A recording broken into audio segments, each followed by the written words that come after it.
términos económicos sociales, el acuerdo del gobierno con los acreedores de la deuda pública de legislación externa asegura previsibilidad al capitalismo, a los sectores hegemónicos, dominantes del orden capitalista. Por eso festeja el Fondo Monetario Internacional, festeja el sistema financiero internacional, celebran los medios hegemónicos.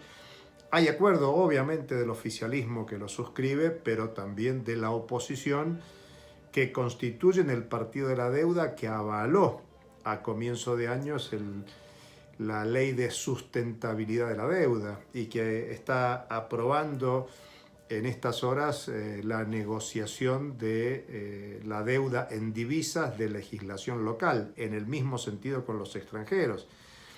Esto da un marco de previsibilidad a los negocios. Es más, las empresas privadas que están endeudadas ahora tienen expectativas de negociar préstamos para pagar los viejos préstamos a menor tasa de interés, más negocio para las grandes empresas locales endeudadas en el mercado mundial. El acuerdo refleja las relaciones de fuerza entre las partes que estaban negociando, entre el Estado deudor y los acreedores, que se observaron esas desigualdades claramente durante las negociaciones. El grupo de acreedor era un grupo muy homogéneo y poderoso que logró articular sus demandas y hacer valer su posición de bloqueo, logrando así imponer al gobierno, a un gobierno relativamente debilitado y necesitado de arribar a un acuerdo, mejoras considerables en la oferta de repago, que reconoce casi 55 centavos por cada dólar de la deuda en manos de los inversores. Entre las diferentes ofertas se pasó de 39 a 55 centavos, lo cual es una mejora considerable en términos de recupero de valor para los acreedores. Lo segundo que vamos a decir es que el gobierno logró un alivio en los intereses que le permiten tener aire en los próximos años, ¿no? En el plano fiscal y en el plano externo, pero la oferta tuvo un escaso recorte en el capital, lo cual podemos avisorar que será un problema dentro de unos años cuando las amortizaciones de ese capital deban atenderse o refinanciarse en el mercado. La investigación es fundamental.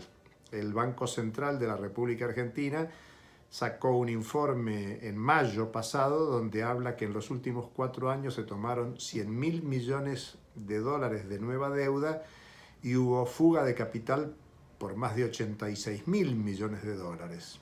Bueno, lo que importa además de esos números macroeconómicos es saber quiénes son los que se beneficiaron con los 100.000 millones de dólares.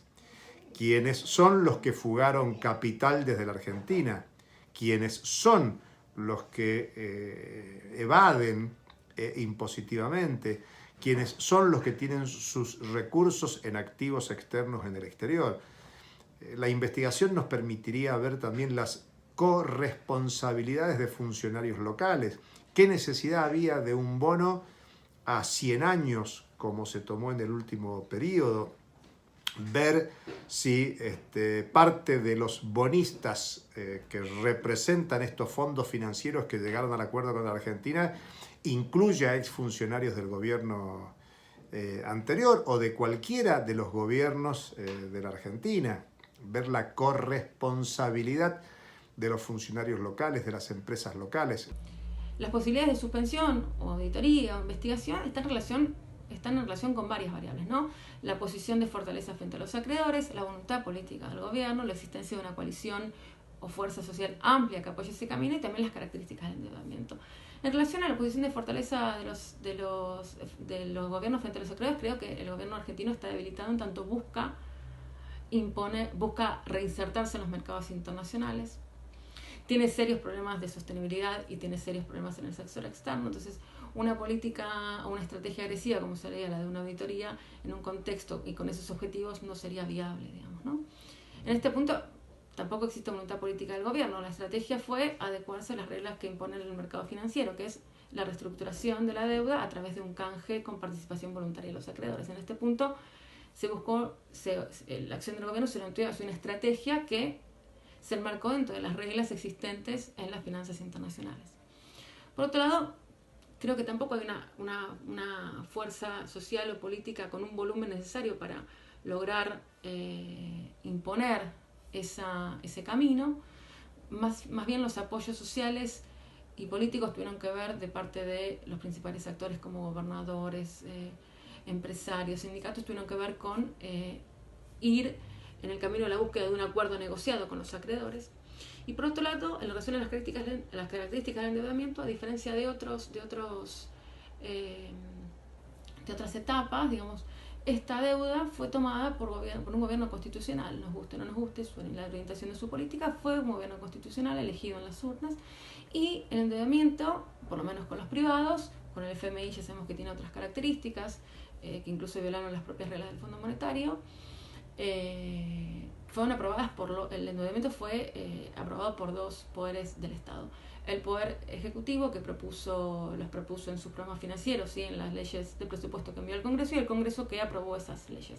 Y daría la impresión que la Argentina pierde una otra oportunidad para investigar, mucho más en un tiempo donde hay un centenar de países en todo el mundo que está ahí al borde del default. Hay un tema de grandes emisiones de deuda y muchas dificultades de pago por muchos países. La Argentina podría haber sido parte de una demanda mundial contra la estafa que supone el endeudamiento. La deuda lejos está de ser resuelta como problema para la economía. En primer lugar, porque el Estado y la sociedad tienen que continuar tienen que seguir destinando importantes recursos para atender esta deuda en un contexto todavía incierto en relación a la recuperación de la economía internacional luego de la pandemia, que además, dicho sea de paso, tampoco sabemos cuánto durará la pandemia ni cómo se resolverá, y también un contexto de cierta incertidumbre sobre las políticas y la efectividad de las políticas que implementará el gobierno para conseguir las divisas que necesita para el repago y para salir de la crisis económica y social interna que el país está sufriendo desde 2018, ¿no? Por eso hay que discutir si es conveniente para los sectores populares sociales este acuerdo, y uno tiene que pensar que después del acuerdo viene la discusión con el Fondo Monetario Internacional, que con seguridad va a suponer ajuste fiscal a futuro o reformas estructurales, entre ellas la reforma laboral y la reforma previsional. La deuda se posterga para el futuro, pero el futuro está rápido enseguida y hay que pagar, y para pagar va a haber que hacer ahorro, un ajuste que sufrirán los de abajo.